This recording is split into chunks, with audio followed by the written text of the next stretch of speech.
व 5 बशा यांची एकूण किंमत 81 रुपये आहे. 5 कप व 7 बशा यांची किंमत 75 रुपये आहे. तर 1 कप व 1 बशी यांची एकूण किंमत किती?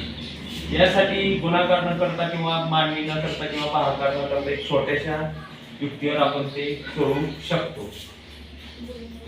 कप, बशा आणि त्यांची किंमत. किती कप आहेत? पहिल्या याच्यात 7 कप आहेत, 5 बशा आहेत, त्यांची एकूण किंमत 81 रुपये आहे. तर दुसऱ्या याच्यामध्ये 5 कप आहेत, 7 बशा आहेत, यांची एकूण किंमत 75 आहे. आपण यांचं ऍडिशन करू. 7 आणि 5 12, 7 आणि 5 12, 5 and 1 6, 5 आणि 6, 8 आणि 7 17, 8 आणि 7 15. आता 156 भागिले 12. का 12? तर 1 कप आणि 1 बशी आहे म्हणून 12. 12 एक्के 12, 3 राहिले, 12 24, 12 36. तर उत्तर काय?